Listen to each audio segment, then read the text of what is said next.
എല്ലാ മത ആചാരാനുഷ്ഠാനങ്ങൾക്കും അതിൻ്റെതായ ഭംഗിയും സൗന്ദര്യവും ഒക്കെയുണ്ട്. പക്ഷേ വെള്ളിയാഴ്ചകളിൽ നടക്കുന്ന 40 പേരിലധികമുള്ള ജുമ നിസ്കാരങ്ങളുണ്ടല്ലോ, അവിടെ കാണുന്ന യൂണിഫോമിറ്റി ഉണ്ടല്ലോ, അതൊന്ന് പറയാതിരിക്കാൻ വയ്യ.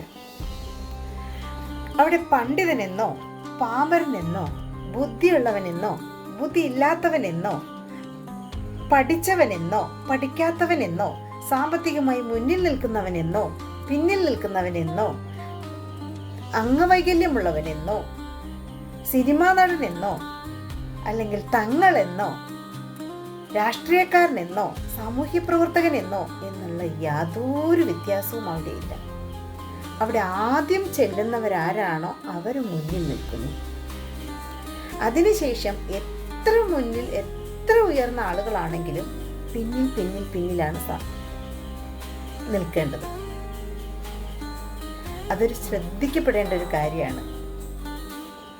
അതുപോലെ തന്നെ ഏറ്റവും നിശബ്ദമായിട്ട് ആണ് ഈ പ്രാർത്ഥനയെ, ഈ സമയങ്ങളെ അവർ കൊണ്ടുവരുന്നത്. മനസ്സും ശരീരവും മറ്റൊരാൾക്ക് ശല്യമാകാത്ത രീതിയിലുള്ള നിശബ്ദമായ വരവും നിൽപ്പും ഒക്കെ ശ്രദ്ധിക്കപ്പെടേണ്ടതാണ്.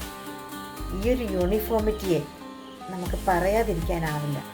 അതിൽ തന്നെ മറ്റൊരു കാര്യം എടുത്ത് പറയേണ്ടത് എന്താണെന്ന് വെച്ചാൽ, തൻ്റെ മുന്നിൽ ആരാണോ നിൽക്കുന്നത്, പണ്ഡിതനോ കറുത്തവനോ വെളുത്തവനോ പണമില്ലാത്തവനോ കുഷ്ഠരോഗിയോ ആരുമാവട്ടെ, അവരുടെ കാലിന് പിന്നിലായി നിലത്ത് തല മുട്ടിച്ചാണ് സുജൂദ് ചെയ്യേണ്ടത്.